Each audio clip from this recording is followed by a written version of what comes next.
That was back in 2011. No idea about starting my own venture or OneVarsity. But having done that for about 8 9 years, I realized that there's a gap. It's not only the finance, it's not only that I want to do this thing, and neither I can do across India. So there are many professionals in the industry who want to do it, and there are institutions and students who wants to listen from people who are in the industry working in the subject specific areas. They want to listen to them. So that was the time when OneVarsity got in conceptualized, and we started bringing people from the industry. Like this, one of the setup is like this, where you conduct fireside chat. We conduct a lot of such activities, not just the lectures, but a lot of such activities wherein we bring people from the industry, senior folks with respect to across the domain, to the universities, institutions, in the classroom, within the among the students, to talk to them with regard to their subject, and give them the practical side of that subject itself.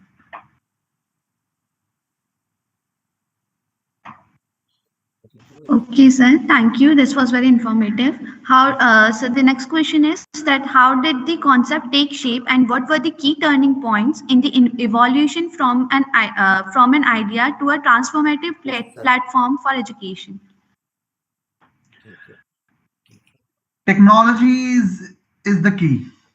I mean, whatever. I mean, I read somewhere the amount of technological development happened between 1930 to 2000. Equal amount of development happened in the next 10 years. That is till 2000 to 2010. Equal amount of development today happening every year, actually. So the amount of technical, in summary, the amount of technological development that happened between 1930 to 2000, in the 70 years, the equal amount of development is happening every year now. In this, we are in that phase. Uh, with the advancement of artificial intelligence, machine learning, blockchain, how we use the internet has changed now. There are more than 16,000 there are more than 40,000 edtech companies in India who are giving one or the other kind of a solution for the user who wants to upskill themselves. But one core problem that remains is that the student who have taken admission into college. So the first question is whether the edtech can replace the traditional education system. My answer is no. And certainly many other things that no. EdTech can certainly be a tool to enhance your skills, but it cannot replace the traditional education system. So out of this 40,000 EdTech companies, what are the solutions that have been made in order to make the traditional education system tech savvy, providing them enough data in order to take the informed decision at the student level, at the faculty level, at the institutional level, and at the government level? What I found was that there is no such platform exist. What happened is institutes, faculty, and students all juggle between different platforms. For example, Microsoft Teams, Zoom for classroom sessions, Drives for sharing your content with regard to either assignments or the study material, WhatsApp or email for communication, and then you juggle around to find out what has been shared about a week ago, about a month ago, or about a semester ago. And then we have a different LMS platforms also. And these LMS platforms are designed in a manner that a professor from a tier 3 city into a smaller town, or a student who is not very well versed in the tech or in the English, cannot use that LMS without a proper training. We at OneVarsity are trying to create a software which create a path for a student, for a faculty, and eventually for an institute, that right from the admission till the student goes out from the college for a job, it remains a smooth path for these stakeholders.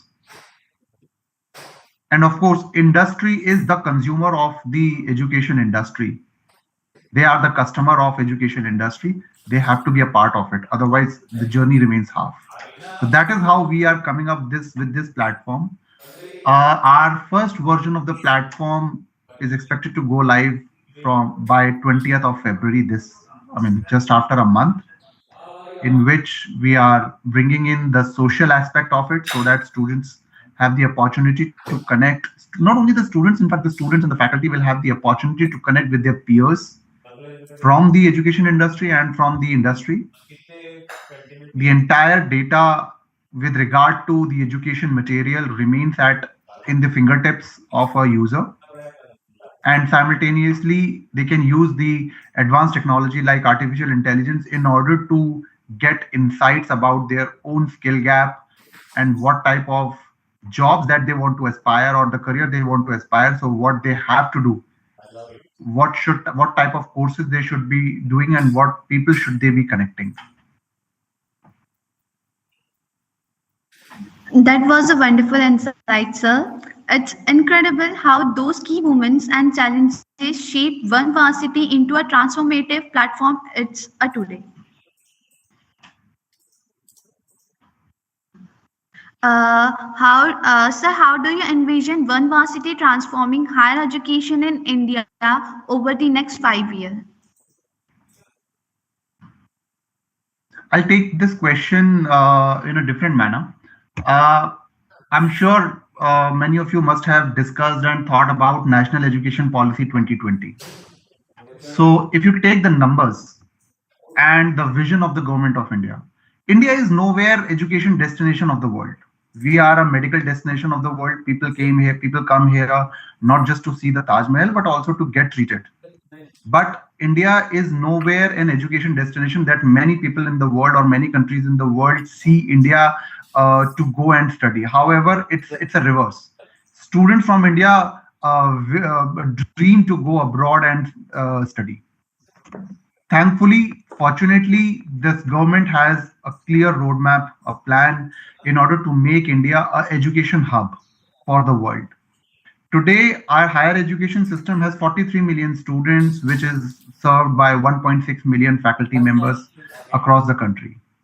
By 2035, if you go by National Education Policy 2020 and other policy related documents into education, government has a plan to make this number double by 2035.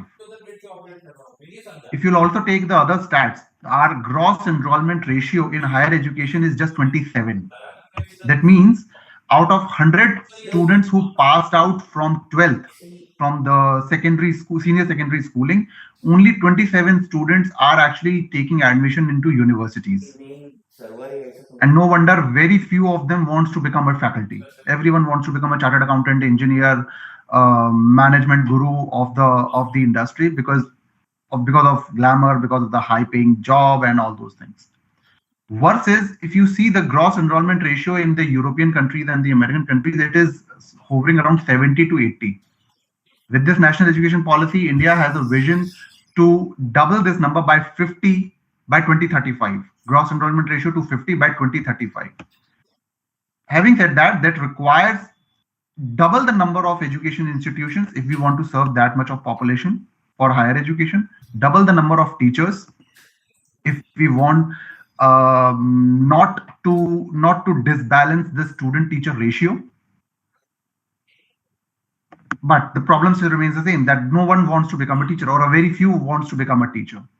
Technology has the power to solve it. That is where OneVarsity working in that vision in order to empower more people, in order to make education industry more employment oriented so that more people can think of becoming a teacher, keeping the vision of 2035, and should not be only manual driven. The decision should not be taken basis on what I feel as my gut feeling. Of course, gut decisions taken on the gut feel can be good over a certain period of time, but not every time. Your decisions should be backed by data of what previously what has been done, what the future lies ahead. So technology has that power to solve it, and therefore, OneVarsity is working in that direction. It's exciting to imagine how OneVarsity initiatives will take a lasting impact on education and industry alike. The next question is, what challenges did you face while bridging academia and industry, and how did you overcome them? So primarily two challenges. One is from the academia side only. I'll be just frank. I'll be just frank in this conversation with you. Not many institutions are so open. They take us as a threat to them.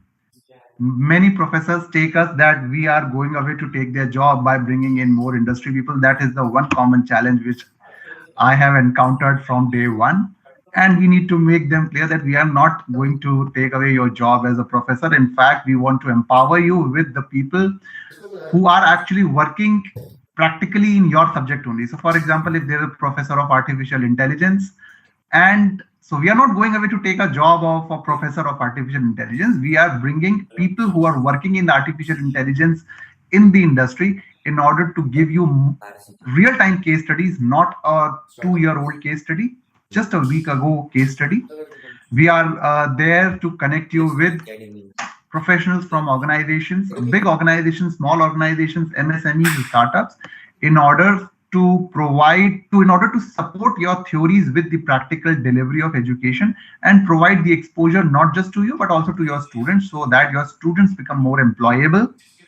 They'll not find difficulty in clearing the interview and interacting with the professionals, and they know what kind of questions they may come across while they be sitting for the jobs. Lastly, while entrepreneurship is always India's flavor from ages, it has taken up a very high upswing from past 5 6 years, bringing in more startup founders, people who are supporting students to start their own startups, bringing in these people within the education system, create the entire ecosystem within the universities, that it become more research oriented, it become more risk taking abilities within the students, by not just studying the theory but also listening to those people who have actually done it.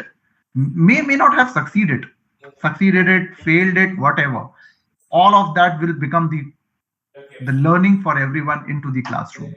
So one challenge is from the institution itself, that they treat us as threat. Second is the budget, the compensation. Education industry is very less budget oriented. The money here is very less. So you have to walk around in a manner that the model becomes sustainable for the education institutions to whom we are working with, plus the people who are coming here. These are very senior folks. They don't need money.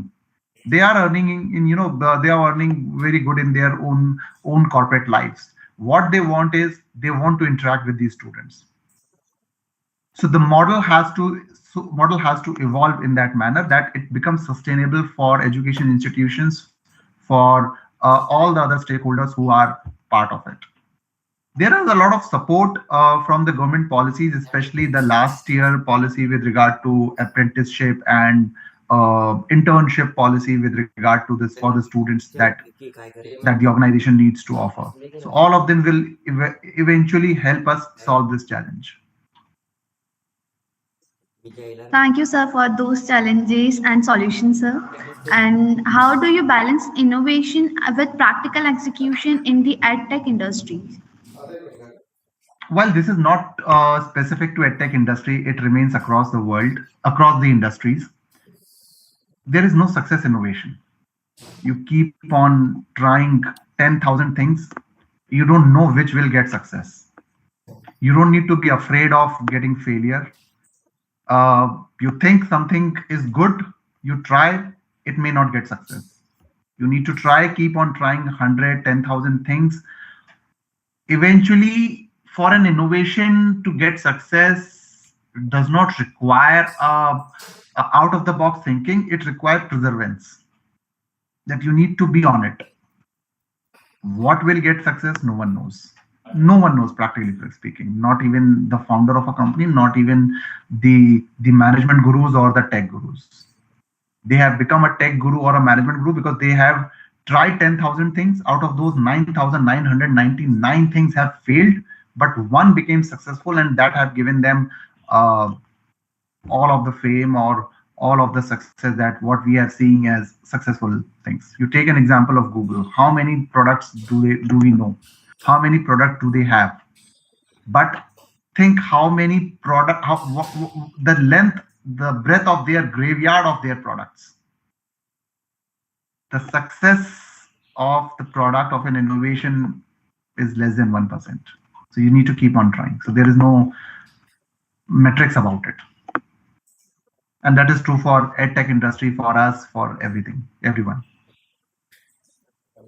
That's an excellent perspective, sir. What strategies does OneVarsity use to foster stronger industry academia partnerships? We want to unbundle this thing. We do not want, we want to unbundle it. We want to liberate it. So I'll give you an example. For example, let's say Tata Steel. They want to reduce their scrap cost, right? Their budget, the scrap, let's say their scrap cost is about 50,000 crore a year. Now they want to reduce it. Even 5% reduction in that will be huge into their bottom line. So they may reach out to, so they will have two options. Either they'll reach out to consulting firms like KPMG or Deloitte, or reach out to institutions like IITs or IIMs. And certainly they have the budget to pay for it, the consulting fees. So they may reach out to IITs and IIMs also. Now taking another example, there is a startup or an MSME. They may also have the same problem to reduce the scrap cost.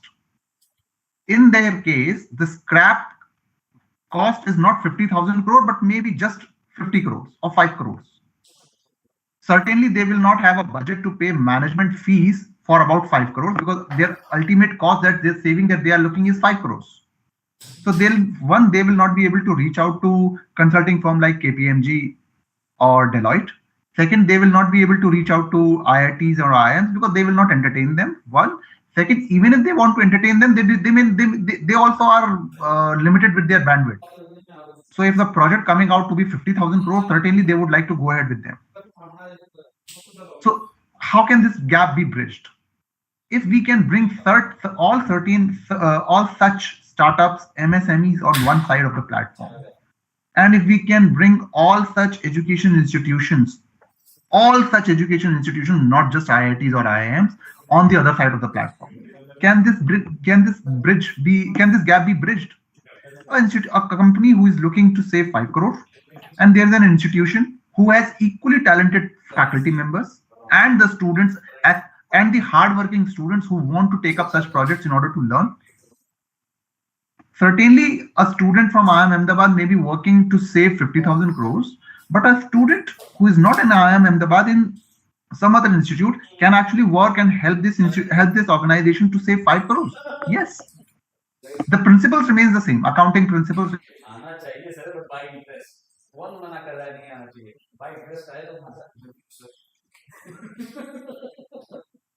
mean, try to create the interest. Yes. You try the level best. ऐसा लोगों ने बोला है. They will try to create the interest. Between a Tata Steel and the IIM Ahmedabad, in fact, 63 million MSMEs in India and 46,000 colleges in India. Let them choose to whom they want to marry for one particular project, or to whom they want to date for that one particular project, and get the value out of it. And eventually, at the end, students should learn how the practical will work before entering into the job market. And it becomes a case study for a faculty to teach for next semester. They truly highlights the importance of collaboration in addressing the skill gaps between the academia and industry. So can you share a success story where OneVarsity significantly impacted on educational institutions? OneVarsity's own product. We have not hired AI experts. We have not consulted any consulting firm or an AI for artificial intelligence firm. We have collaborated with one education institution We have reached out to one professor. He's an AI expert professor. We reached out to him. We told them that this is what we want to build for OneVarsity.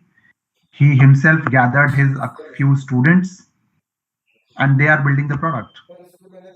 So one use case, the student got an opportunity to build an AI product. Certainly, the student do not have the experience, but the faculty has.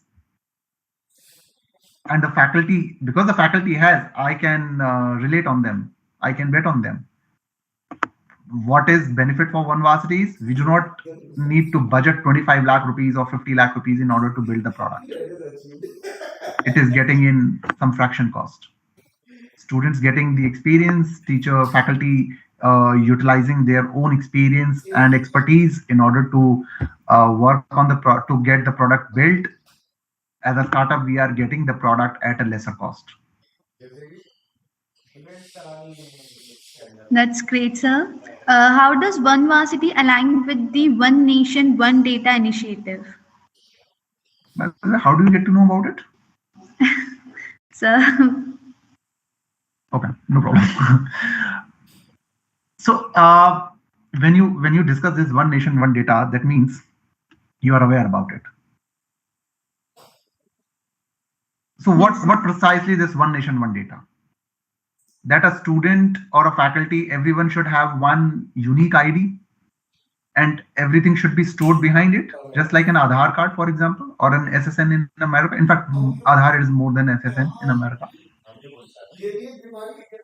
If you go back to what I said in the starting of our discussion, that how we want to, we are envisioning this OneVarsity over the period of time and what we are doing today, social aspect, learning aspects, and future aspect of education of an individual user, in our case is a student or a faculty. That is how we are envisioning it. So now, if you add One Nation, One Data on top of it, what it requires? It requires a one unique ID in which a student's academic background, what they have studied, what are their aspirations, what are they doing today, to whom they are connecting. If we combine all of that, can we gather that what he wants to do actually, what he aspires to, and where is he lacking? How many of the students are actually have the access to a professional counselors? Very, very few. So, and what do these professional counselors do? They actually try to understand your mindset, your skill gap, your aspirations, and try to show you the path. That's what the career counselors do. That is exactly we want to do. With One Nation, One Data, we don't need to store all that information under ourselves. So the data privacy is the primary ball game here. We don't need to store, we don't want to store the data because it's a proprietary data of an individual user. It's a proprietary data of an individual institution. Combining with One Nation, One Data with the government's vision to decentralize the data holding by private institutions, we want to empower this with the technology without having any greed with regard to the data of an individual user.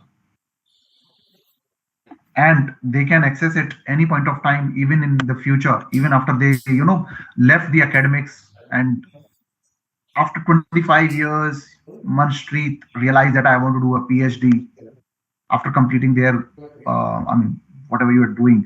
Let's say you are doing in a PG, you are a PG student, and after working for about 25 years in the industry, you realize you want to do a PhD. You don't need to go back and figure out where was the file, where is your mark sheets, where is your certificates. All of that are stored somewhere in the cloud, and it will remain confidential, it will remain safe, secure, and everything. Plus the transparency, if you want to share with your potential employer, you want to go abroad and you want to share those with the embassy. So certainly embassy may not be connected. It's a wrong example, but potential employer is the right example. You may want to share. All of that you can do via the platform. You don't need to take the printout. You don't need to store those hard copies in some locker in your house. So we want to integrate with them in addition to that to provide that accessibility. Thank you, sir. That was nice. How has your leadership style evolved from your corporate roles to founding OneVarsity? It did not happen in one day, even अपने honestly. NMIMS It is the 13 years of my experience that I have worked with the industry under different leaders. So one big credit goes to the founder of my previous company where I was working, his leadership style. Uh, he's the founder of I don't know, should I take the name of the company or not? Let me not take it. But his style is something I try to copy, giving the freedom to your. So his style actually resonates with that statement. Don't tell people how to do it. Tell them what to do it, and let them surprise you, because you don't know. As I've told, innovation. I don't know what will get success, right? I don't know how the next customer will get convert. What is the pain point of that problem? What is the pain point of that particular customer? Uh, Even if it is a negotiation, we don't know what is his downside, right? So don't tell people what to do. Tell them how. Sorry, don't tell them how to do. Tell them what to do, and let them surprise you. Give them all the freedom. So it was. I It's, spent around 5 years with them, and I learned this from them. it's wonderful to see how your leadership journey has evolved, and your adaptability and growth mindsets are truly commendable. And sir, how do you motivate your team to drive innovation and achieve business goals? You need to continuously talk to them. See, one cannot be motivated. You need to find people who are self-motivated. You cannot motivate. I mean, it's a wrong say that the leader is so charismatic that he has motivated his team. No. I mean, if you take the Indian cricket team, for example, it's not because of Rohit Sharma, Jasprit Bumrah has taken up 32 wickets in the last India tour to Australia. Jasprit Bumrah is motivated. It's the support of Rohit Sharma that he bowled so many overs that it become a history itself, right? It's not about Prime Minister motivating Finance Minister to prepare a great budget. Finance Minister itself motivated that we need to make India a developed country. They can only give the vision, and people need to align with the vision. You need to find those people who can align with your vision. They may not be agree with you because they may have a different style altogether. So as a leader, you need to give them that freedom to take up. But at the same time, you need to ensure that if there are some roadblocks in achieving the targets, that how can we resolve it? And nobody knows it, neither they know nor you. It's only the different trials and errors method that you can undertake. Like I said, in the innovation, nobody knows. You need to keep on trying different things. One thing will get succeeds. Indian examination style is such that you need to clear the exam, you need to clear that minimum marks in order to achieve, in order to get promoted into the next stage, right? Next class. But if you take the CAT, for example, it's not something you need to clear the minimum thing. You have to be on the top 10, top 15, top 100, something like that. Percentile. There's a difference between percentage and percentile. So similarly, you don't need to motivate the people, but you need to keep the team together, aligned with the vision, and just have a trust in you and your vision. That's it. And people are self-motivated. Sir, how's your background in investment banking influence your business strategies at OneVarsity? Just make you a lot of hardworking. You don't need to look clock while you are working. Second, it gives you fair amount of understanding about researching, analyzing on different business cases, business overviews, organizations, There are different styles of business models, leadership styles of different organizations, the reasons one becomes successful, one becomes failure. So, however, you learn from all of this, right? You listen Mahendra Singh Dhoni, you listen Virat Kohli, you listen Narendra Modi, you listen Elon Musk. But eventually, when you apply, people who are working with you, they may not be the same who are working with Elon Musk or Narendra Modi or Rahul Gandhi or Rohit Sharma or Virat Kohli, right? They come with their own thoughts. The challenges that you are working in are not may not be the same in which the other organizations that you have analyzed while you were working into investment banking are the same, right? Challenges are also different. Market is different. Customers are different. Pricing strategies are different because the product is different. Technology has evolved over the time. Law may have to get changed. But all of that have actually prepared you, given you a mindset that if this is how it worked previously, how you should be doing. You may not be copying it, but you get a sense that, okay, let me try this. That's the only thing. Otherwise, history can only that. See, my experience of being an investment banker is a history now. I can only have a mindset because of it, but I cannot replicate it.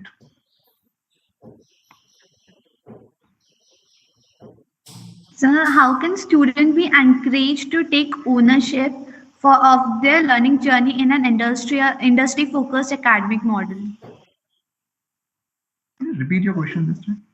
How can students be encouraged to take ownership of their learning journey in an industry focused academic model? Actually, give them ownership. That is how they will learn ownership. No one can learn ownership without owning it, right? Yes. I think that is my take on it. Smaller one, but yeah. Okay, sir. How can real world problem solving be integrated into classroom teaching to benefit both students and faculty? By bringing in more industry collaborations, not just doing class projects because of getting grades. Let those class projects be aligned with some or the other organization's vision. So, for example, what are you studying, Manshreet? Computer science. Computer science. So you must be doing some projects every semester. Yes, sir. Are these classroom projects or industry projects? Classroom projects, most of Now just replace your classroom projects with some industry, some startup. There are 63 million MSMEs, 140,000 startups. All of them are facing problem. Budget problem, money problem, budget problem, human resource problem, technological problem, growth problem, profit and loss problem, law related problem, because law is such that they cannot comply with it, right? So there are a lot of problems. So if you are a computer science student, reach out to 100 companies, that how can your subject may get beneficial to them, whatever you are studying. For example, let's say you are studying data science subject and you want to do a project. There are more than 100,000 companies who are looking data science experts, but they do not have money to hire data science expert. And certainly you, along with your professors, plus a couple of more your colleagues, may help that company. The company will get a solution. You don't need to write in your resume that you have worked on this classroom project. You will name the company, you will name the founder, you will get a reference certificate as well from them. It's not about that there are less employment opportunities in India. Employability is the main problem. First, we need to solve the employability. Then, second, we need to solve employment problem, sorry. Employability is a bigger problem than employment at this point of time. And by doing classroom projects, certainly few can get the employability, but not all. So, as a third year student, there are many things that we have to manage, like our placement preparations, our academic, and so on. So, how can one effectively balance academic work with personal development and career growth? Skip whatever is giving you the comfort, reduce your sleep hours, and take that extra time. I think the shortest answer is this. But because what I have get from your question is that your calendar, your hours from morning to evening is already tied up. That is what I can get you from your question, right? From one student. Now, how can he take up projects which I am saying? He's already busy. Then skip a few hours of your sleep, skip your Sundays with your, giving some comfort. I mean, these are the 4 hours primarily. If you are a computer science student or a management student, these are the 2 years only. Wake up early. But of course, I will still assure you, I will still would like to request you, spend at least 1 hour in your morning exercise routine to keep yourself healthy. Do not skip that, but skip all other things. I mean, take less time in having your meal. Try to squeeze every minute and take up more industry related things in your classroom things. It will help you excel in your academics for sure, because you will ask different questions when you will be sitting in the class. You will not be asking the same question what is not clear from the book. You will be asking some questions which you are working on some project. So it will even help you to excel in your academics. And by the way, I am of the view that higher education is not for the degree. It should not be for the degree. Higher education should be for making relationships. By the way, when I say relationships, means friends, and I mean, even if you get into the relationship in your romantic relationship also, higher education is to get into the relationships and get as much exposure as possible. Doesn't matter if you are an A plus, you scored A plus, or you scored B minus in the final. Doesn't matter.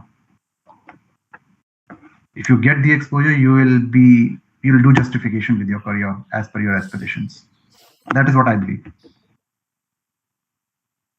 So as you mentioned earlier that soon we will be entering in the industry. So how we ensure that we are not just academically competent but also industry ready by the time we graduate?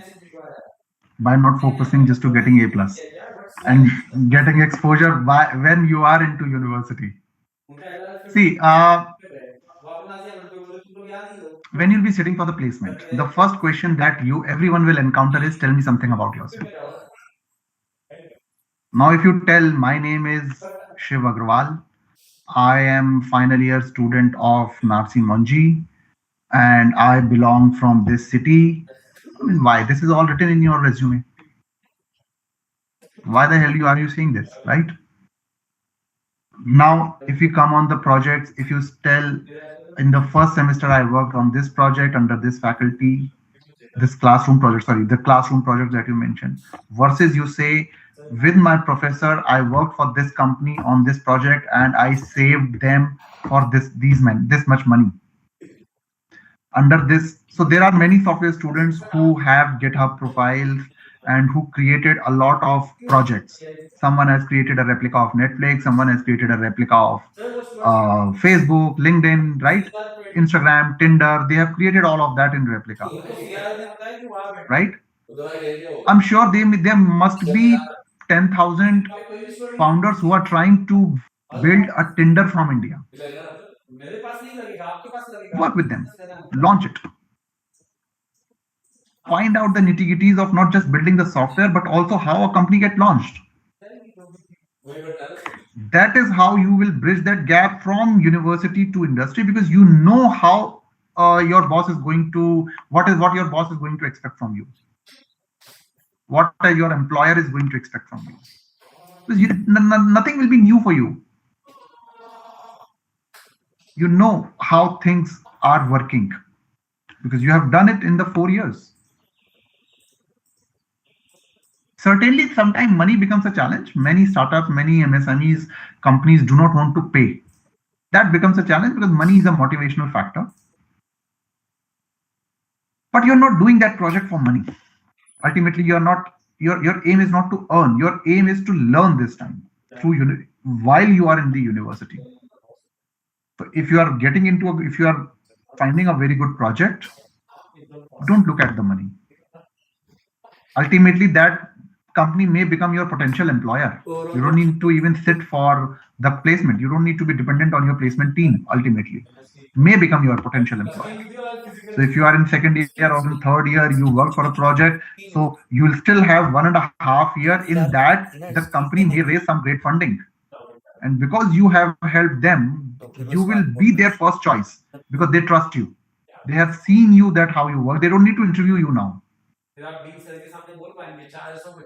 They know your working style. They know that you are compatible with them. So they will not interview you. She will simply ask you, would you like to join us? Simple. And the next thing is the compensation. And now you have the upper edge. They may be offering you 10 lakh rupees. You say, me, I want 15 lakhs. Because you know they need me. So you have the upper edge even to negotiate. Otherwise, even in the campus placement, you don't get enough opportunities to negotiate. This time you'll have the opportunity to negotiate as well. And this happens. I mean, while we are working with one institution, we have already made up our mind that we want to hire few of them. Because we have seen their working style without interviewing them. How many times we have met physically? 2 times. All other meetings were online.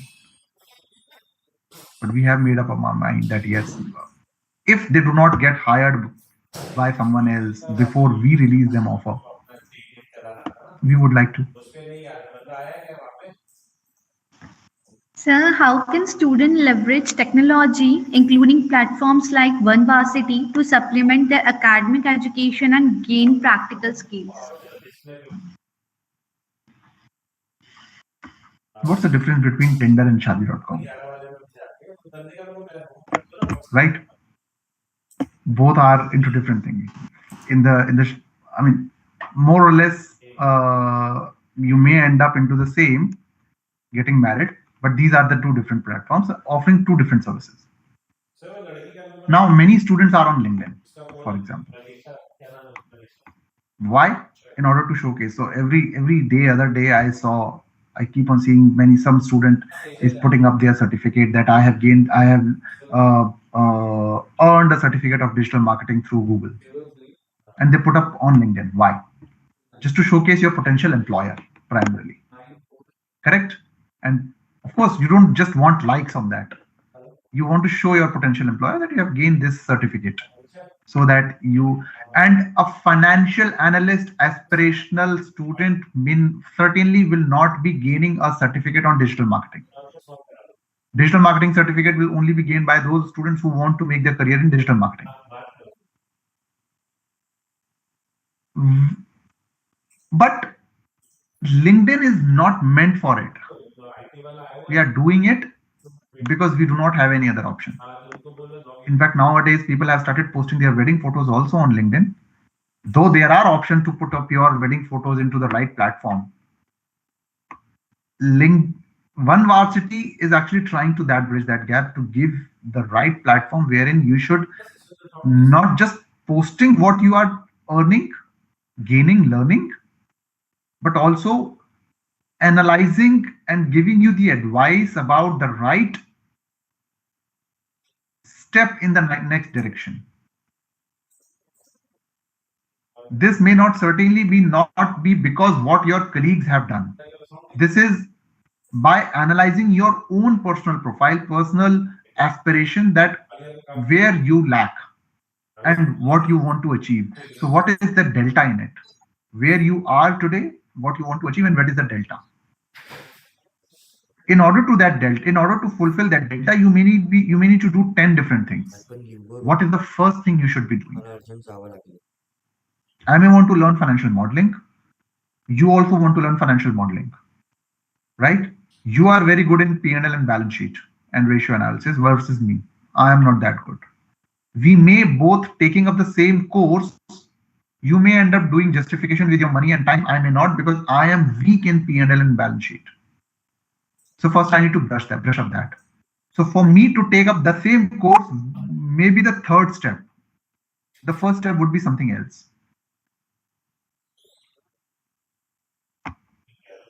Sir, we would like to hear more from you, but as we are bounded by time, so sir, what is the last piece of advice you want to leave for the audience? And certainly majority of the audience is a student, right? Yes, sir. Just don't be afraid of doing something till the time you are a student. If you are a finance student, if you do not have the project, be very active in stock market, invest in money in stock market. If you are whether finance student, not finance student, everyone should be active on stock market because it's the learning of personal wealth, personal finance. Additional to that, take up more projects, work with industry while you are in college. Burn your night oil by in not clearing the exam, but to take up project. Eventually, you will be end up creating a good academics. Do not try to compete with your peers on the grades. Try to compete with your peers with the level of project that they have done or you have done. Collaborate with each other in the projects. If one is working on the other project, take up your team. This is how you will learn the leadership, team building skills, management skills. Don't feel that this is my project, I should not take him. If analyze other person's strength, if you feel that he has that strength that who can add value to your project, get him in the project. If he do not agree, that's your failure as a leader. Ultimately everyone wants to become a leader, so your leadership journey starts from there itself. Lastly, read at least one newspaper a day, if not books.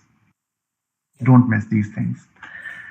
If the time is the foundation, skip a few things. Even if you need to skip the meal, skip that meal.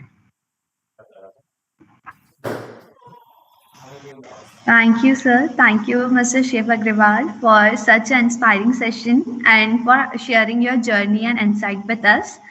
Your words have truly motivated us to explore new possibilities in academia and industry collaboration.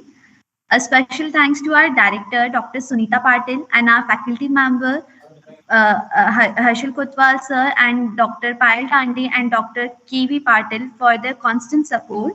Thank you to all the participants for your engagements. Have a great day ahead. Thank you, sir. Thank you very much. Thanks for everyone for taking out your time on this Saturday morning and listening to me. Thank you. Thank you.